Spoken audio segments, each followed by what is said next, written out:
We've got a very simple stream today, so it's going to be very short today. Just going to be reading Frank Yang's Instagram for a little bit. It seems like a lot of fun. Seems like it may have some wisdom embedded in it. So we will indulge, possibly learn quite a bit. Let's get started immediately.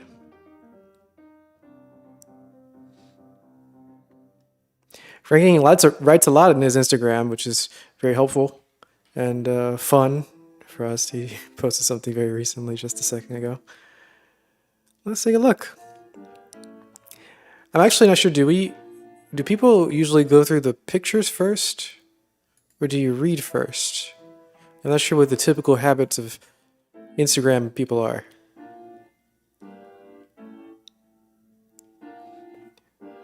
Well, let's read first.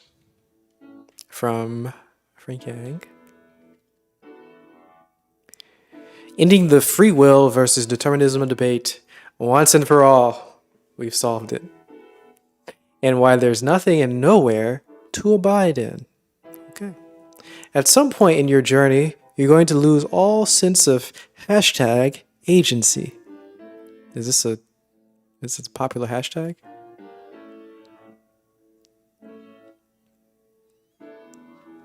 I can imagine what the hashtag. Okay, well, it's taking a long time to load, so we're going to ignore that. Personal will be replaced by universal will, but they're ultimately the same because parts contains the whole and the whole contains the parts, vice versa.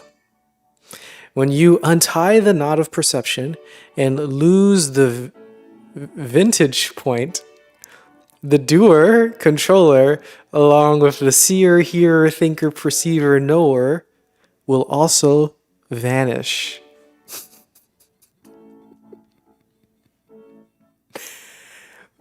There's something about vantage point, which I like the idea of.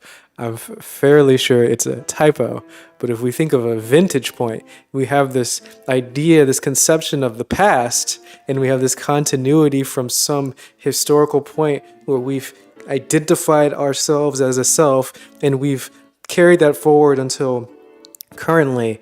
So if we get rid of this vantage point, where we thought that we were created as an object within the world of all objects, we remove that vantage point. We see who we are now from this non-vantage point. Well, things get a little bit different. It feels like you cannot make a decision, but every thought and movement is the total exertion and activities of the entire universe. Whoa. How can the separate self does or think anything at all if it cannot be located? Of course, in order to do something in our physical reality in this world of objects, you must be somewhere. To do something here, you have to be here. Well, what if you aren't located anywhere? Can you do anything? Of course not. Rather than a passive or a nihilistic movement, moment to moment, experience becomes extremely empowering and liberating. Okay, I read that wrong. Rather than passive or nihilistic, moment to moment experience becomes extremely empowering and liberating. Doesn't that sound nice? Permanent flow that transcends the temporary experience of being in the zone.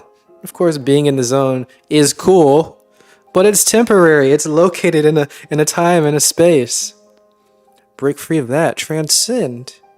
You find this permanent, empowering, liberating flow. Life goes on simply unfolding as it is.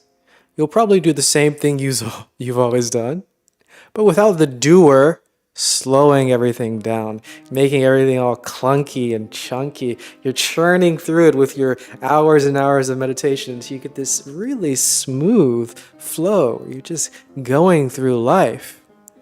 things become much more efficient and effortless. As your body-mind becomes air, the violin plays itself without the player, while writing this on the phone types itself. While walking, the whole world is turning your legs. While lifting, the meat suit doesn't get tired because the entire world is your body, and every rep feels like it's a part of the cosmos working together, flexing itself to move the weight. Some traditions call this the Dharma body. I call it the cosmic octopus. The magical tapestry of the realization, this visceral, actual, purely sensual, immediate, rather than some sort of conceptual idea of the cosmic octopus. When eating, it's the universe eating. When pooping, it's the universe pooping. Every note from the cosmic symphony, from the Big Bang to the Big Crunch, is perfectly in tune to make every breath and every sensation precisely the way it is. All interpenetrates in perfect harmony.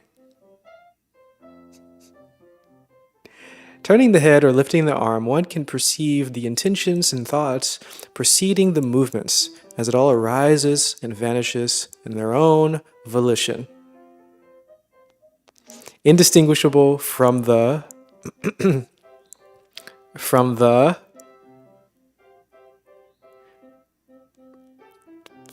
I don't know where that terminates. It's indistinguishable from, I don't know where that terminates, but it's indistinguishable. How about that? I feel like I read a word where I said volition instead of violation. Vanishing all on their own violation. There's just another typo, I think. Let me try to think about if that could mean something. Intentions arise and vanish on their own violation. It doesn't make any sense. I think he means volition.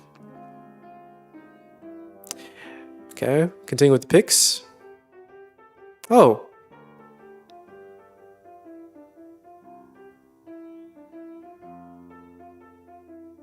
Oh, he's continuing the pick. How about that? Okay, we'll take this last paragraph again then. Turning the head, lifting the arm, one can perceive the intention and thoughts preceding the movements, arising and vanishing, all on their own volition, indistinguishable from the forming of clouds, the movement of other people, birds flying, wind blowing, the sounds of traffic, cars. None of these objects and phenomena have an inherent existence apart from their relations and their interdependency. Could-haves, should-haves, would-haves would be completely erased from your mental landscape. Even the imperfections are perfect. There was a study where neuroscientists asked participants to push a button whenever they're inclined to do so. The signals from pushing the button already started at a subconscious level before they consciously decided to do that. You can perceive and experience this in real time if you abide in the still point of true nature, that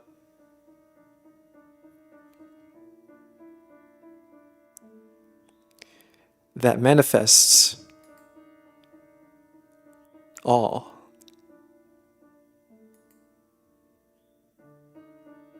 Of existence.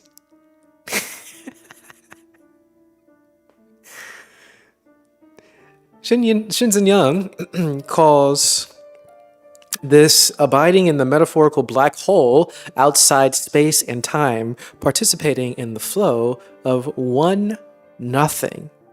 But there is nothing but manifestation and no distinction between background and foreground. Everything is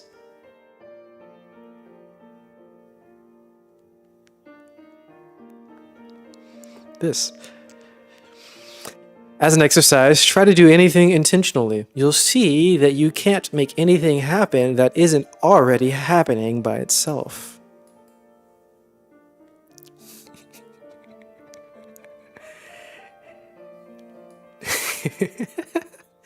Any sense of a you controlling nature's innate intelligence is like believing in Santa Claus. You believe in Santa Claus? Even the thought or the feeling of I am in control is an afterthought, a conceptual lay over that what is also happening by itself through the force of nature. As an exercise, sit down, watch your breath, watch your thoughts, scan your body, and you'll see how all the sensations are aware of themselves and happening on their own and is doing so just like the rest of the universe. But see even the intention of paying attention to any of those things, the body, your thoughts, scanning, the mind, breath, or direct attention to anything at all that is happening on its own. And it is still the doing of the universe.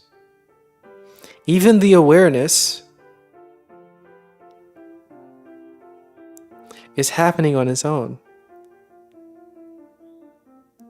And it is doing the doing of the entire universe.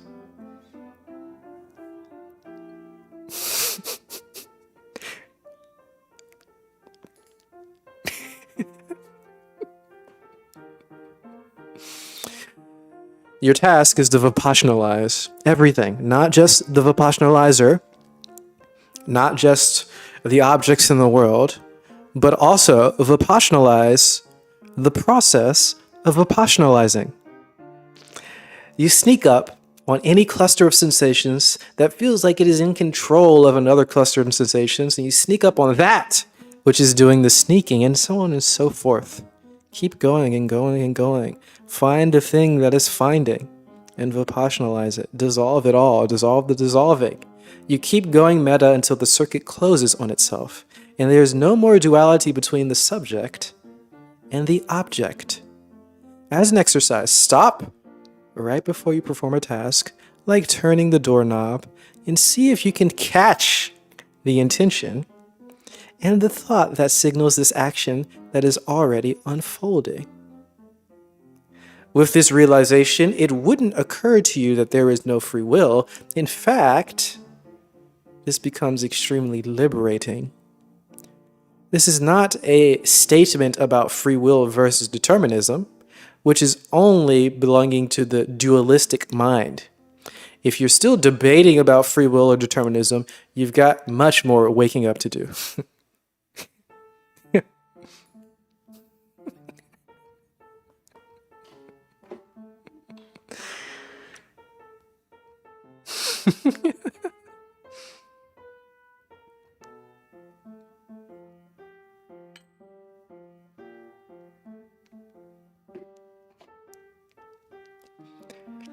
Everyone and everything is inside of you. And you are inside of everyone. This is unilocality. Experiencing this quantum entanglement in real time, the operating system of the mind is upgraded to the universal consciousness phase, which paradoxically can now be experienced even more deeply. Moment-to-moment experience becomes a pristine, bouncy, luminous fairy tale. If everything is happening by itself, then nothing is happening by itself. Ultimately, any spiritual notions like awareness of awareness or no doership or even consciousness will completely disappear from your mental landscape. Reality is neither predetermined nor random, but co-arising and co-creating. There is no body, no mind, no consciousness, no self, no word, no free will, yet at the same time, there is a body, there is a mind, there is pure consciousness, there is a self, you're here, there is a world, there is free will. In total unity, one can experience one or the other. Neither nor both. This is the transcendence and merging of being and non-being. You don't want to crave existence, neither do you want to crave existence.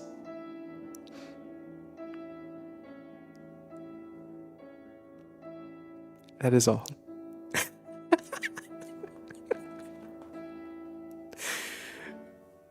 Frank Yang is a great writer. I really like it. I like it so much. What a writer.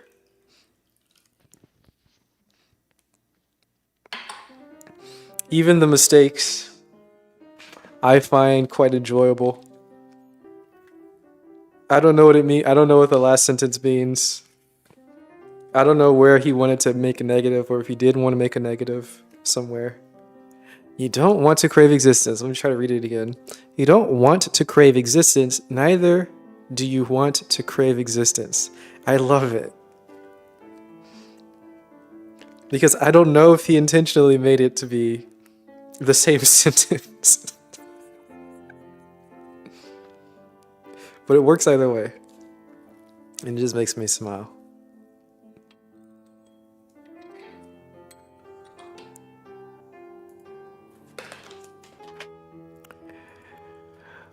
Well, Frank Yang, this is beautiful.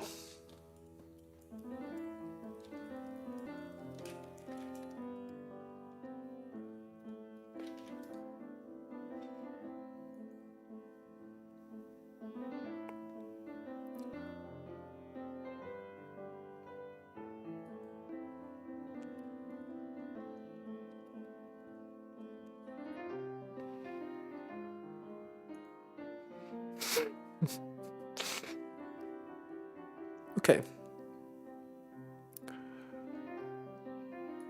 On to the next. Oh, we've got a big chart here. I'm not sure what this chart is representing. And well, let's take a short moment to appreciate. We've got some tea today. We've got a nice lemon flavored. It doesn't say lemon tea. It says lemon flavored. But it's an herbal tea, a lemon flavored herbal tea. I don't know what that means. I don't know what the distinction between lemon tea and lemon flavored tea is. I don't know how these technical distinctions play themselves out, but it smells really nice, though a little strong.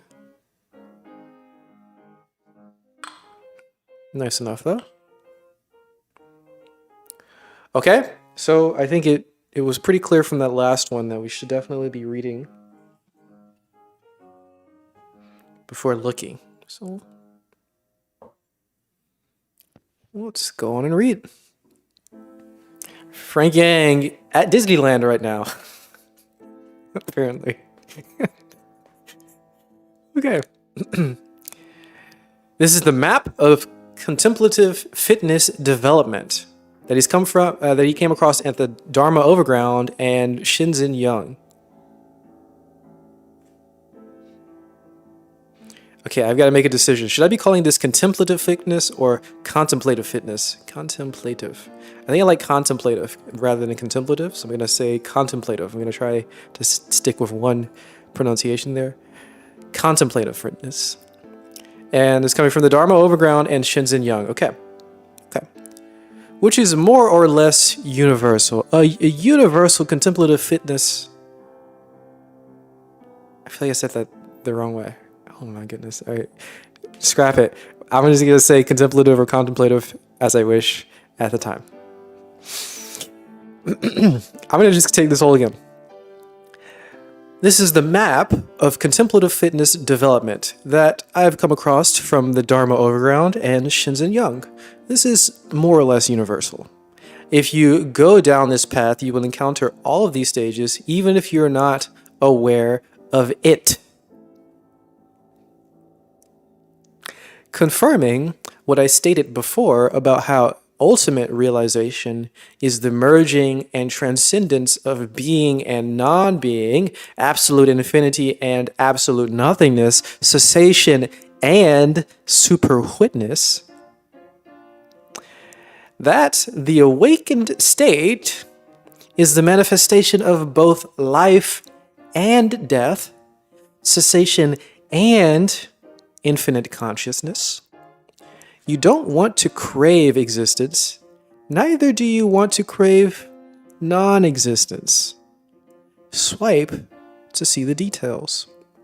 I must add that in final unity, source is indistinguishable from appearance. When the duality between background and foreground, form and emptiness collapses, the manifested is the unmanifested. Nirvana is samsara.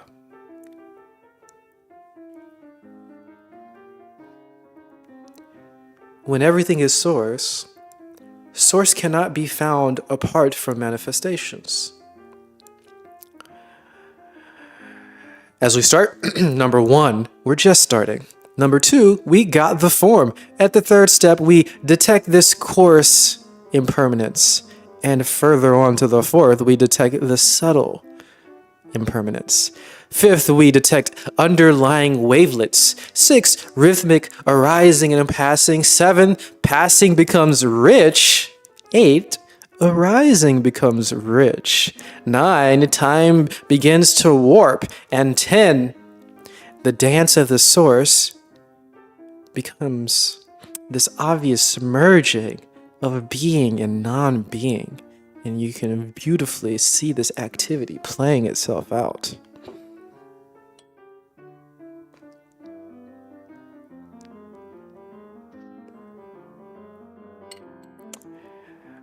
Now, I'm not actually sure how to view Instagram pictures more closely.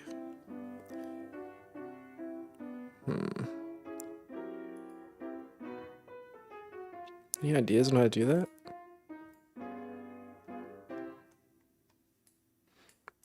Can't see the map. What happens if I take a screenshot? Nothing. Oh, what the heck is this? Whoa. What the heck is this? Okay.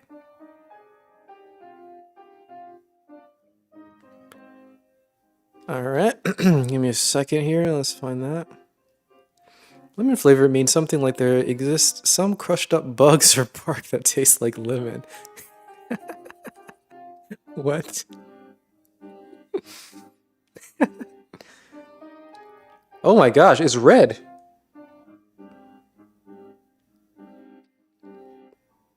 What the heck? Hold on. Lemon flavored herbal tea with other natural flavors. Why is it red?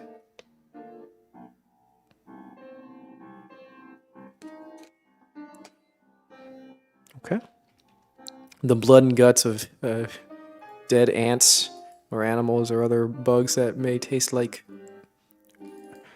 lemons. Why would bugs taste like lemons? When I was in Belize, I ate some animals. Sorry. Well, I did eat animals. I ate some ants I just ate some ants, and the ants they tasted like peppermint. It's very strange. It certainly smells like lemon. I don't smell red at all. It's a nice deep sort of burgundy kind of reddish here.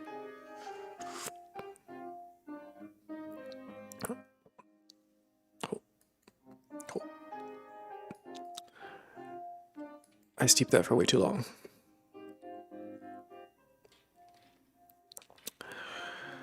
Okay, the screenshot came out really poorly, so that's not going to be helpful. Take a look at this awful screenshot. Yeah, it's awful. It's also too blurry for us to see, so even if we were to get a good screenshot, it'd be too blurry, I think. Try one more time. Let me get a little snip going, a snipping tool.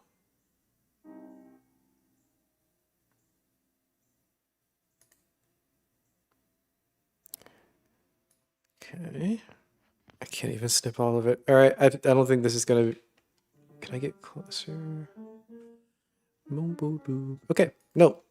All right. Well, suffice to say, this is a beautiful map. It is a full map of the entire path, apparently, or of all contemplative fitness and development. It kind of tastes like soda. Kind of weird, like Sprite or something.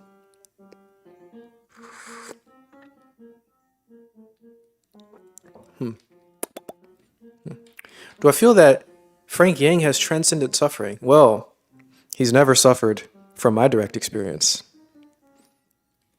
To answer, I don't think so.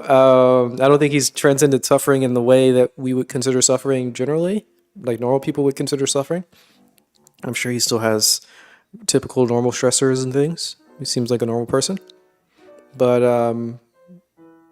yeah. Depends on what you mean by suffering, though.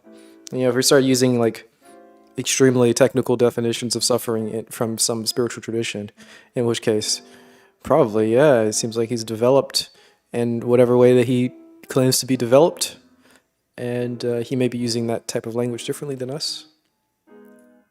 But I still think he's a normal person, at least, so I would say he's transcended suffering from a normal perspective. Oh, it's just more pictures. Oh, it's a close-up. Oh, you can actually see it now. Okay, this is helpful.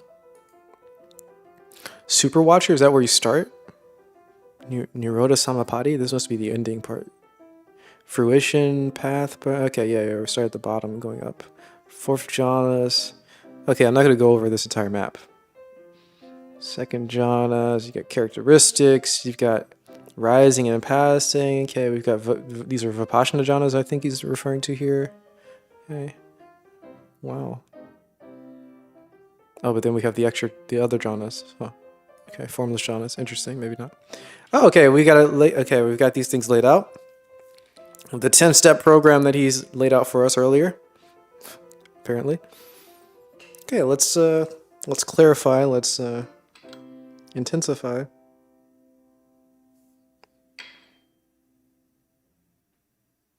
It smells really good. It smells like a lemon cake. Buttered cake with lemon cake. It doesn't taste very great though. I mean, it tastes fine, but not great. Too strong. Okay, you start with just starting. Okay, number one, you're just starting. You attempt to keep track of what's going on, but spend a lot of time wondering about what you're supposed to be doing. You get lost in thoughts, you get preoccupied with your bodily discomforts, and you have a lot of thinking about stuff, you know? Next step, you got the form. You're familiar with the technique of sitting and meditating or whatever it is that you're doing. Contemplative fitness, so you're developing your fitness. You can do your reps. You can settle in. You can just do it. You can track the sequences of sensory experiences in a matter-of-fact type of way without tripping out on the process too much.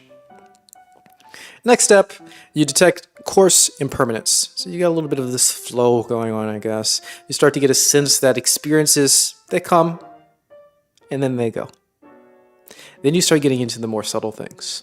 You get to the individual sensory events that themselves are ripply and vibratory, not as they come and go, but in the space in between the coming and going, there's like subtle coming and going in between. It's lots of ripply, it's vibratory sort of impermanence going on there.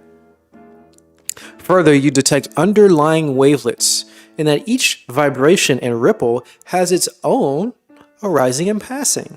The sensory events are sort of a Fourier synthesis of component frequencies. We're doing some Fourier transforms and analyses here. Interesting. Okay, so you get the sense of the waves and stuff and the ripples, but then you can clarify even further and then notice that there's clear arising and passings within a total event of one thing arising and passing. There are many smaller arisings and passings. Okay. Then it becomes a little bit more rhythmic. You've got rhythmic arising and passing, which is this pre-conscious experience, and that becomes It becomes conscious. That pre-consciousness becomes conscious. The nothingness is noted, from which each wavelet arises, into which each wavelet returns. We can note that nothingness. Eventually, those passings become very rich. The nothing to which each wave and wavelet returns becomes rich, providing tranquility, safety, fulfillment, and love. Notice also that less and less does experience need to be born, meaning arise into surface events. Ordinary surface events experience is less salient. Subtle preconscious experience now dominates your awareness. Moving forward, the arising becomes rich. Nothingness polarizes into expansive and contractive forces. Experiences arise when nothing divides into future expansion, the yang, and the past contraction, the yin. They disappear when that cleft collapses, reuniting future and past events into the absolute presence of nothing. This special nothing is known to contemplative traditions around the world as shunyata or chu in Taoism. Time begins to warp eventually. All arisings tend to coalesce into a single polarization. All passings tend to coalesce into a single neutralization. Subjective time begins to feel less like a linear extension, and very little is happening and everything is happening. And finally, at the 10th stage, we notice this dance of the source. One abides in a metaphoric black hole outside of time and space, participating in the pure flow of the source. The one nothing is metaphorically a gravitational singularity. The boundary between surface and deep consciousness, represented by the dotted line, is metaphorically the errant horizon.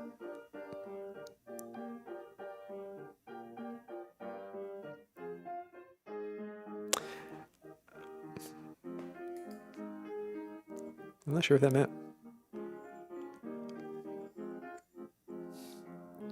What is this dotted line?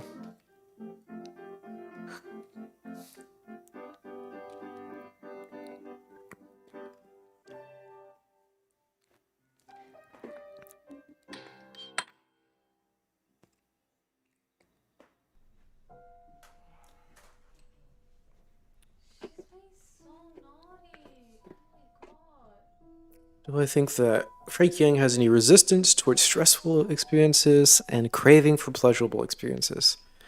Man, I don't know. I'm not sure.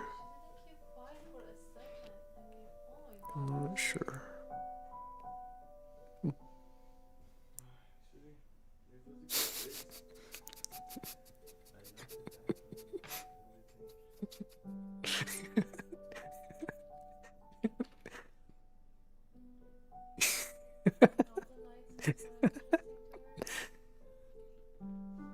Okay. Wow. Onwards.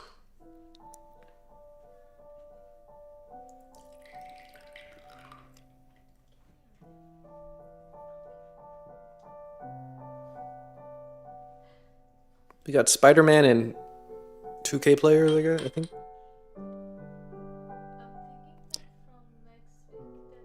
The video is really. What's the video so? Okay, let's pause it.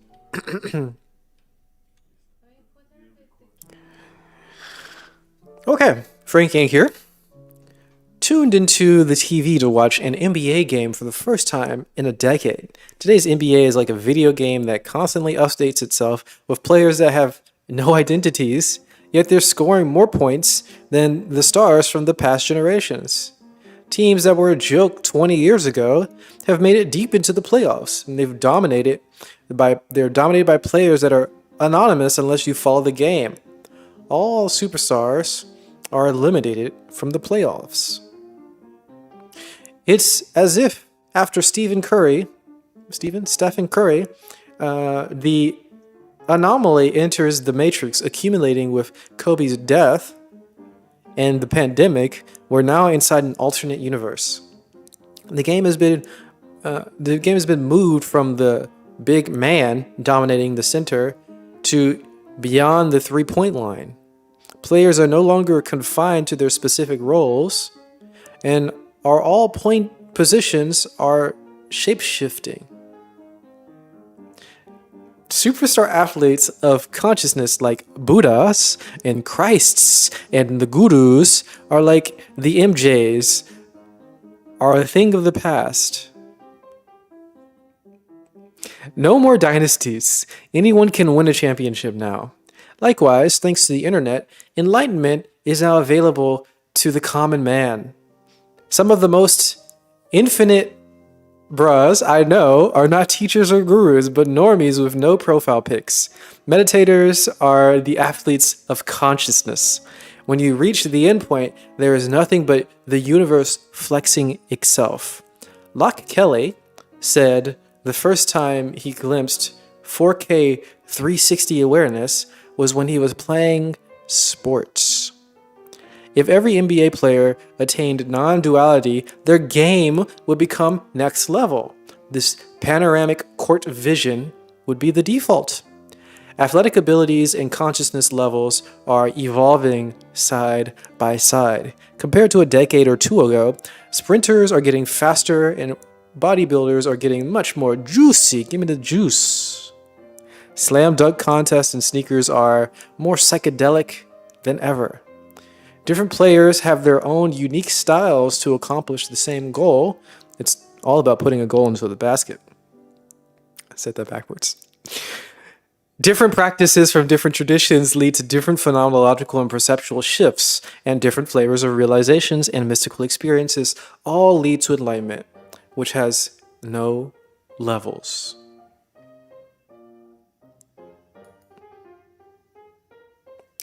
This decentralization mirrors the shift from banks to bitcoins. This reminds me of the moment-to-moment experience of having no center, no agent, no controller, no perceiver of any kind, and the quantum entanglement of dependent origination after you've untangled not just the knots of perception inside the head, but after deconstructing even the background experience of I am or of one mind, this smashing of the ground of being to infinite pieces of universes that are so codependently arising and simultaneously happening. Paradoxically, transcending and letting go of the universal mind and the ultimate only deepens the experience. I'm gonna take that one again. Paradoxically, transcending and letting go of the universal mind while also transcending and letting go of the ultimate deepens the experience of the universal mind and the ultimate. Pretzel, kiwi, pancake stack, kiwi, waffles, no syrup, pizza slice, only pepperoni, no toppings, 2 pieces of bacon, hopefully crispy, mysterious person swimming, person holding a ball, a nondescript person surfing on the air, a basketball player dribbling, 2 people wrestling, another person surfing.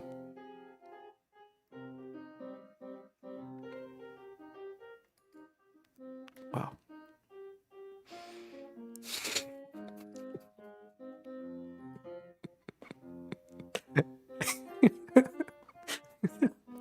What did that last part mean? Why do we have emojis here? Beautiful.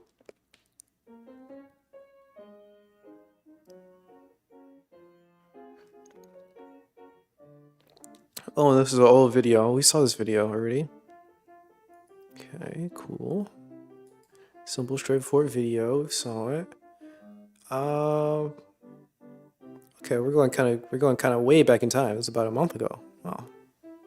Hadn't looked at his Instagram in a while. All right, we'll take this one. Let's take it. I always look at zombies as the manifestation of reverse enlightenment. Getting woke is like the transformation from a human being to a zombie, but in reverse. One from neutral to hell and darkness, the other to heaven and divine light. A Kundalini transformation looks almost exactly the same as the transformation of humans to zombies. You die, but you don't die. Something else remains. You're totally unconscious from the character's perspective, yet totally present from the perspective of God mind, by becoming the black hole of singularity, the source of all existence. After you become a zombie, it's pure flesh, no mind, no world. After awakening, you're left with no body, no mind. There's just the world turning itself. And that's also empty. The meat suit is dead. The aggregates are emptied out. Every thought and sensation arise and vanish simultaneously like a radio that sings with nobody inside. When you walk, it's the universe walking. When you poop, it's the universe pooping. The whole process of getting here feels like being possessed by an alien force. Something like the shimmer in Annihilation, unfathomable, pulsating presence, eating every particle that makes you away. Slowly, it possesses not only your body, not only your mind, but everyone and everything else. It finally, the entire universe, until it is itself, fapping to itself, as it always has been. It's exactly the same force and intelligence that's typing this sentence, looking out through your eyes, driving the cars outside, washing the dishes through my aunt's kitchen, flying the birds outside, moving the clouds in the sky. You are that.